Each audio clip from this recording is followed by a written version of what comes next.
Dialogue deliver करते हैं। Congress party की स्थिति अगर नरेंद्र मोदी जी के शब्दों में ही कहें, वो ये कह रहे हैं कि मैं तो अब दावे के साथ कह रहा हूं कि राजस्थान में कांग्रेस अब दोबारा कभी नहीं आने वाली।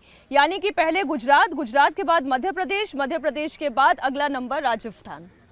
नहीं, मुझे नहीं लगता। मुझे लगता अगर Sachin Pilot leader of opposition बने और सही पब्लिक की जो वहाँ की जनता है उनकी आवाज़ उठाए तो दोबारा से सरकार आएगी। और राजस्थान में गवर्नेंस ठीक था, इतना खराब भी नहीं था। उन्होंने महिला सुरक्षा की बात की, मणिपुर की बात की, यहाँ पे जो रेसलर विमेन थे उन पर प्रधानमंत्री जी ने एक शब्द बोला।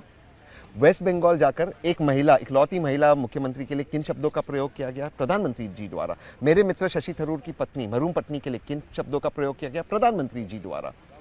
सोनिया जी के लिए जर्सी काउ, राहुल जी के लिए हाइब्रिड बच्चा, प्रधानमंत्री जी ने इन शब्दों का प्रयोग किया। तो ये चीज़ तो है कि राजनीति का जो स्तर है वो गिर चुका है। मैं उसमें पर्सनल अटैक्स नहीं करना चाहता हूँ, लेकिन कांग्रेस को नहीं करना चाहिए पर्सनल अटैक्स। ये पहली बात, इससे मैं पूरी तरह से अग्री करता हूँ। दूसरी बात, कांग्रेस को सिर्फ गवर्नेंस की बात करना चाहिए। कहीं ना कहीं महिलाओं की बात की, जिन महिलाओं की बात की राजस्थान में, वहां पर लोगों को अरेस्ट किया गया। यहाँ पे ब्रिजभूषण शरण सिंह जी को अरेस्ट किया गया, पार्लियामेंट में बैठ के उन्होंने प्रेस कॉन्फ्रेंस किया महिला सुरक्षा पर। लेकिन ये मुद्दे इन तीन राज्यों में जनता ने बाय नहीं किए। आप इस बात को समझिए। कल शिवराज सिंह चौहान इंडिया टीवी पर थे और उन्होंने ये कहा कि मुझे तो लगता है कि कई मुस्लिम बहुल इलाकों में मुस्लिम महिलाओं ने हमें वोट किया है। ये एक चीज मैं बताना चाहता हूं, और ये कांग्रेस को भी समझना होगा और सभी दलों को समझना होगा। ये मुस्लिम भाजपा को वोट नहीं, ये कहां से कौन डेटा लेता है? एक तो ईवीएम का वोट सीक्रेट होता है, इनको कैसे पता चला मुस्लिम वोट नहीं करता या करता है? एक मुस्लिम भी करता है, सारे देशवासी सबको वोट करते हैं। सब पहली ये बात, ये मुस्लिम वोट नहीं करते, ये बंद करना चाहिए नैरेटिव। और अगर मुस्लिम महिलाएं की तो ठीक है, भाजपा तो देश की पार्टी है, तो उसमें गलत बात क्या है? तो मुझे समझ, हमें लोगों की बात करना चाहिए, हिंदू, मुस्लिम, ओबीसी, दलित, इन पे बात नहीं करना चाहिए। अगर हम इनके बात जी, मैं बहुत ही सम्मान के साथ कहती हूँ, ये बात आपकी बिल्कुल जायज है। बात तो सबकी होनी चाहिए, और तभी मोदी जी कहते हैं कि मेरे लिए तो चार जाति है, मेरे लिए गरीब जाति है, मेरे लिए महिला जाति है, मेरे लिए युवा जाति है, मेरे लिए किसान जाति है।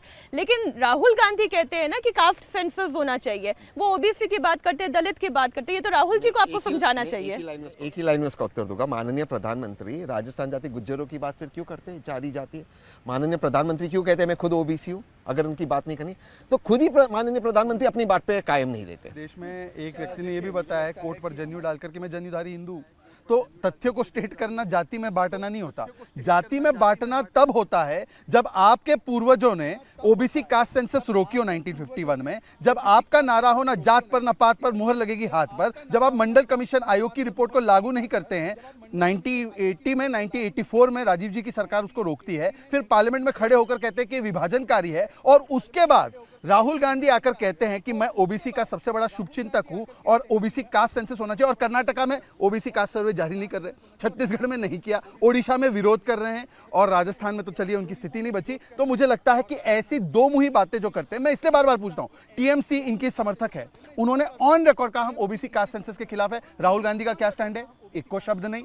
हम लोग तो कह रहे हैं ना, हमने ओबीसी प्रधानमंत्री दिया है। आप बताइए कि आपका प्रधानमंत्री कैंडिडेट कौन है इंडिया अलायंस का? कोई शब्द नहीं। हमारे 85 एमपी ओबीसी है, इनके कुल मिलाकर 52 एमपी नहीं है। हमारे 27 मिनिस्टर ओबीसी है। देश की प्रथम राष्ट्रपति जो आदिवासी समाज से आई, वो हमने उनको वहां तक पहुंचाया, उन्होंने विरोध किया।